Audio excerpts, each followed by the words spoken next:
వచ్చినాయి? కాంగ్రెస్ పార్టీకి 10 సీట్లు ఎట్లా వచ్చినాయి? ఆ, ఇలా ఇండిపెండెంట్ క్యాండిడేట్లను బెదిరిస్తారు. ఆ. అంటే ఈ ప్రజాస్వామ్యంలో ఎవరికి పోటీ చేసే హక్కు లేదా?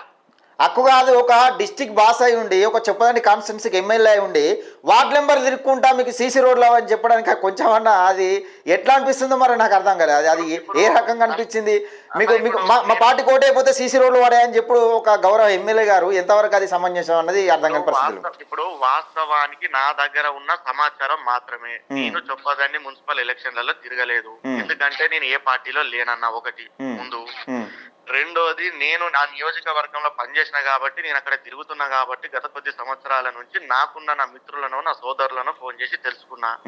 నాకు చెప్పిన ఇన్ఫర్మేషన్, ఈ అక్కడ రోడ్లు పోపిస్తామన్నారా, రోడ్లు పోపియమన్నారా, అది రానున్న ఎలక్షన్లలో రేపు ప్రజలే దానికి తీర్పును జవాబుకు సమాధానం చెప్తారు, ప్రశ్నకు జవాబు చెప్తారు. ఎందుకంటే అట్లా అని ఉంటే మాత్రం 100% తప్పే. ఓట్ల కోసం మరి రోడ్లు వేపిస్తామంటే రోడ్లు వేపియాలి. ఇప్పుడు వేపిస్తారు. ఇప్పుడు మా నాన్న మీద కూడా పోటీ చేసి, మా నాన్న మీద కూడా నాకు వంశమే లేదు, నాకు ఎవరు లేరు, నాకు యజ్ఞేష్ ఉన్నాడు, రామ్మోహన్ కి మాకు ఓట్లు వేయాలి, లేకపోతే నేను భూమి అమ్ముకున్నాను కూడా చెప్పుకున్న వాళ్ళు ఉన్నారు.